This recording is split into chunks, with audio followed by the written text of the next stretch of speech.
اس کے بعد میرے اور آپی میں فاصلے پڑ گئے۔ وہ بہت کم ملنے لگا۔ میں جب بھی اس سے آنے کا بولتی وہ کوئی نہ کوئی بہانہ لگا دیتا۔ پھر ایک دن آپی جب ہمارے گھر آیا تو اس کے ہاتھ میں مٹھائی کا ڈبہ تھا۔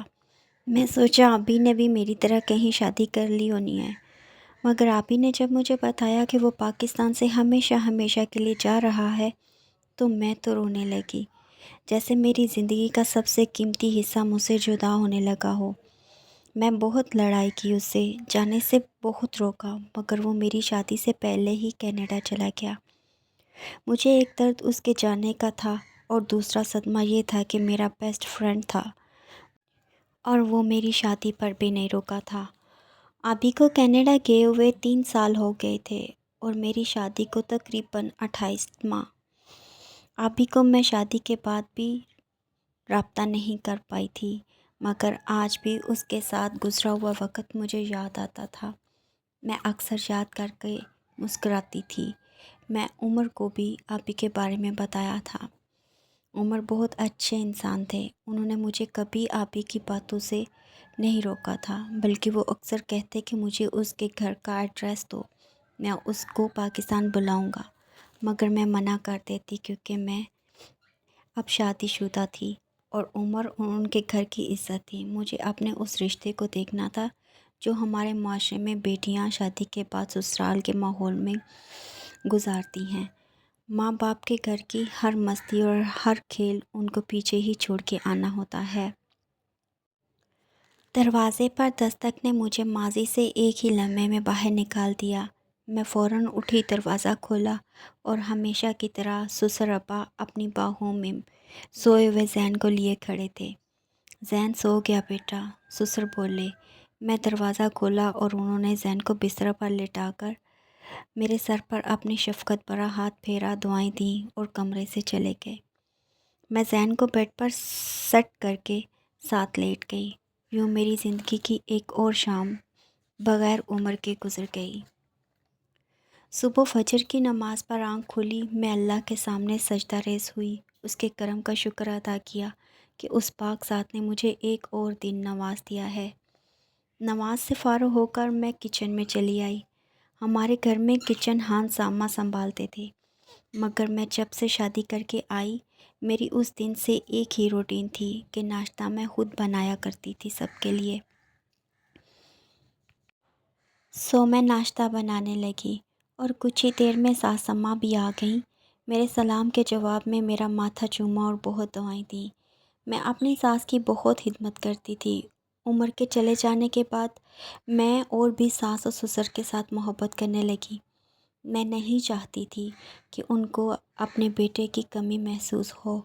عمر کے حصے کا پیار بھی میں ان سے کرنے لگ گئی تھی۔ ساس اماں کچن میں میرے پاس بیٹھ گئیں۔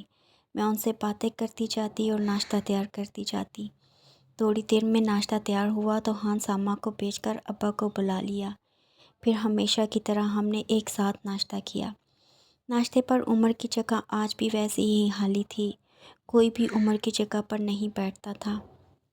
کبھی کبھی وہ حالی کرسی بھی مجھے ایسے محسوس ہوتی کہ عمر ہمارے ساتھ بیٹھے ناشتہ کر رہے ہیں اور میں چونک جاتی۔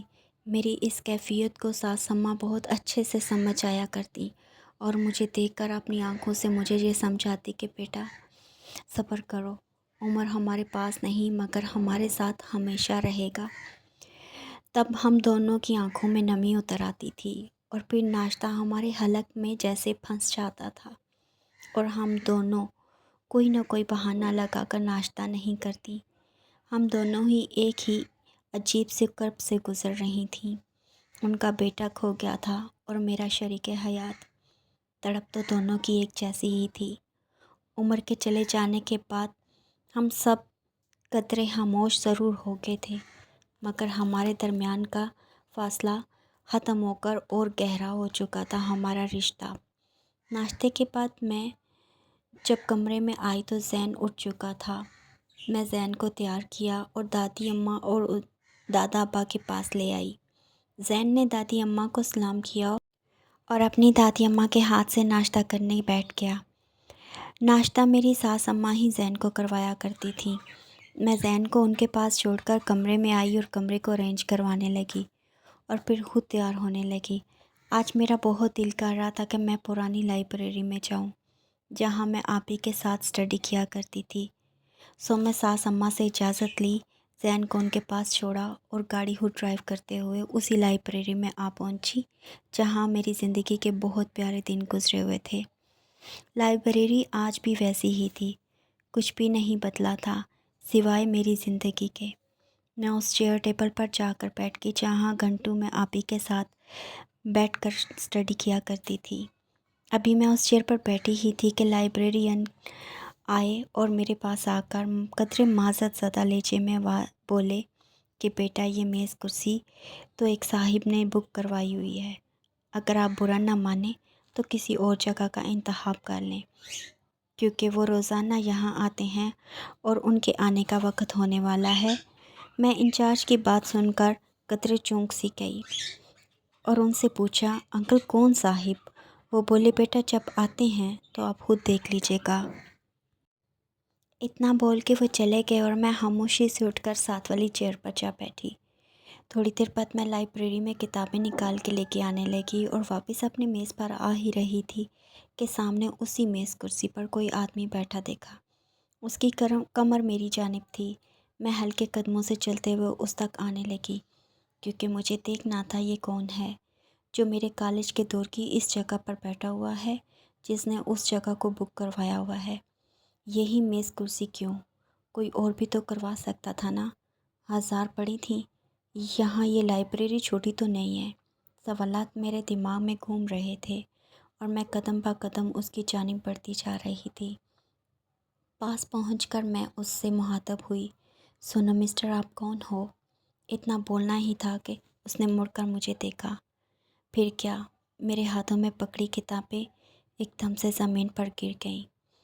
مجھے ہوش نہیں، میں گھبرا گئی اور گھبراہٹ سے پیچھے قدم لینے لگی اور پیچھے ہٹتے ہوئے میں ایک کرسی سے ٹکرائی اور میرے قدم لڑکھڑا گئے۔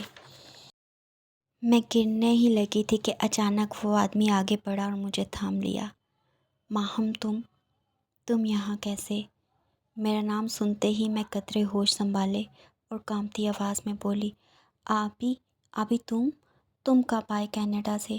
آبی نے مجھے سہارا دیتے ہوئے سیدھا کیا۔ میں کھڑی ہوتے ہوئے خود کو سنبھالا اور پھر سے اپنے الفاظ دہرائے، بولو آبی، کب آئے تم پاکستان اور مجھے کیوں نہیں ملے؟ تمہیں پتہ بھی ہے مجھ پر کیا کیا قیامت ٹوٹ چکی ہے؟ بولو آبی، بولو نا آبی، تم نے میری خبر کیوں نہ لی؟ کیا ہم ایسے دوست تھے کہ تم میری شادی پر بھی نہ آئے اور جا کر بھی مجھ سے رابطہ نہ کیا؟ اس دفعہ میری آواز میں گلے کے ساتھ ساتھ درد بھی نمایاں تھا، میری آنکھوں میں آنسو تھے۔ لائبریری میں بات کرنا الاؤ نہیں تھا، اس لیے آبی مجھے سہارا دیتے ہوئے باہر لے آیا اور ہم آج اتنے عرصے کے بعد پھر اسی کیفے میں بیٹھے تھے۔ آبی مجھے چپ چاپ دیکھے جا رہا تھا اور اس کی یہ خاموشی میرے اندر مزید سوالات پیدا کر رہی تھی۔ آبی، سنو نا آبی، جواب کیوں نہیں دے رہے ہو مجھے؟ آبی نے مجھے خاموش ہونے کا اشارہ کیا۔